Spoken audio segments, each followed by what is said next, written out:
Lesson 5 sa Week 1 ng General Mathematics, malalaman natin how to solve real-life problems involving functions. Sa problem na ito, Heart initial deposit ay 50 pesos. And sa bawat isang linggo, mag-deposit siya ng 15 pesos. How much has he deposited at the end of 8 weeks? So, i-let f of x na natin yung function where x ang number of weeks. So, ang total deposit niya ay 50 plus yung 15 peso each week, which is, kung x yung per week, we have 50 plus 15 times x, which is equal to f of x.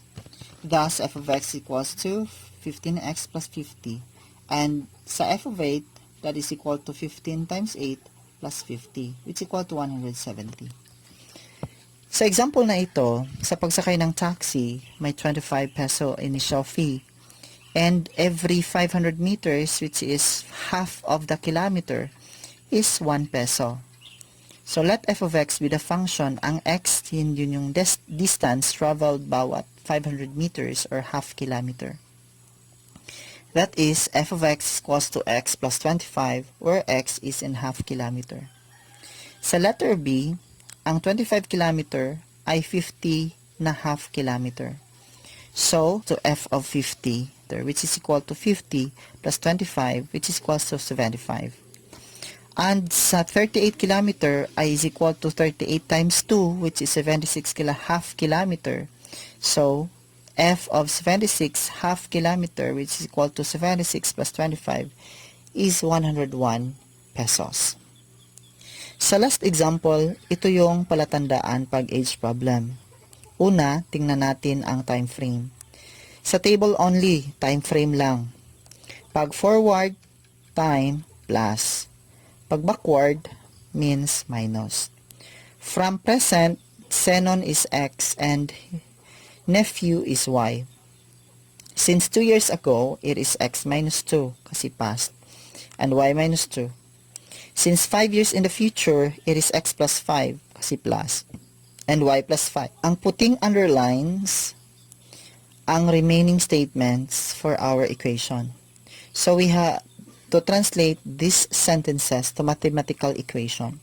And we have, ito yung equivalent, x minus 2 is equals to 3 times y minus 2.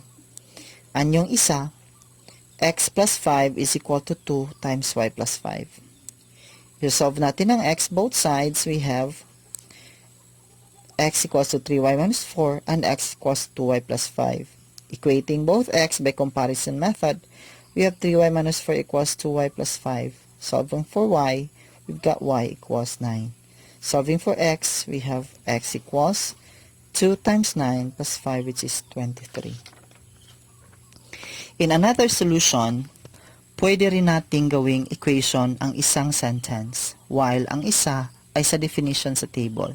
Kasi kanina, dalawang equations sa dalawang statement. Ngayon, isa ang equation sa definition, isa ang equation para sa ating pag-solve. Since 2 years ago, Xenon is 3 times as old as her nephew. So we say 3x and x, yung ages ng past. Since 2 years ago, pa yun, so present, we have 3x plus 2 and x plus 2. And sa future 5 years, mag-add tayo ng 5, we've got 3x plus 2 plus 5 and x plus 2 plus 5. Ang remaining sentence ay para sa equation. Since ang basis ay 5 years from now, sa future tayo titingin, where si Xenon is equals to 3x plus 2 plus 5. Ang nephew ay x plus 2 plus 5. So, ita-translate natin yung statement based doon sa 5 years from now. It becomes 3x plus 2 plus 5, which equals to 2 times x plus 2 plus 5. I-solve natin ang x. We've got x is equals to 7. Now, ang nephew is equals to x plus 2 equals to 7 plus 2, which equals to 9. And si Xenon is equals to 3x plus 2, which is 3 times 7 plus 2 is equals to 21 plus 2 equals to 23 years old. Click like, then subscribe for week 2 lesson.